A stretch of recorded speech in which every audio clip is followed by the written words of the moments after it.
Appendix 8, Washington's letter of transmittal to the President of the Continental Congress, in Convention, September 17, 1787. Sir, we have now the honor to submit to the consideration of the United States in Congress assembled that Constitution which has appeared to us the most advisable. The friends of our country have long seen and desired that the power of making war, peace, and treaties, that of levying money and regulating commerce, and the correspondent executive and judicial authorities should be fully and effectually vested in the general government of the Union. But the impropriety of delegating such extensive trust to one body of men is evident.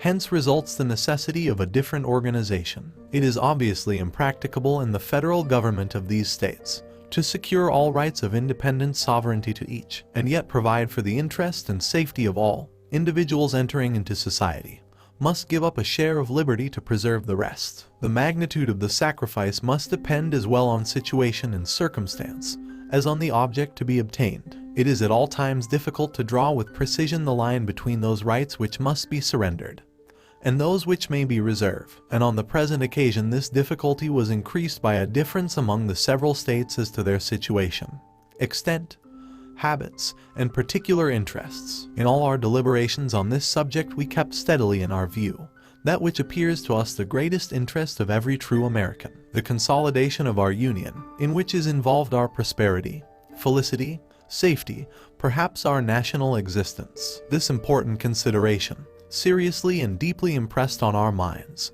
led each state in the convention to be less rigid on points of inferior magnitude than might have been otherwise expected, and thus the Constitution, which we now present, is the result of a spirit of amity, and of that mutual deference and concession which the peculiarity of our political situation rendered indispensable. That it will meet the full and entire approbation of every state is not perhaps to be expected, but each will doubtless consider that had her interest been alone consulted, the consequences might have been particularly disagreeable or injurious to others, that it is liable to as few exceptions as could reasonably have been expected.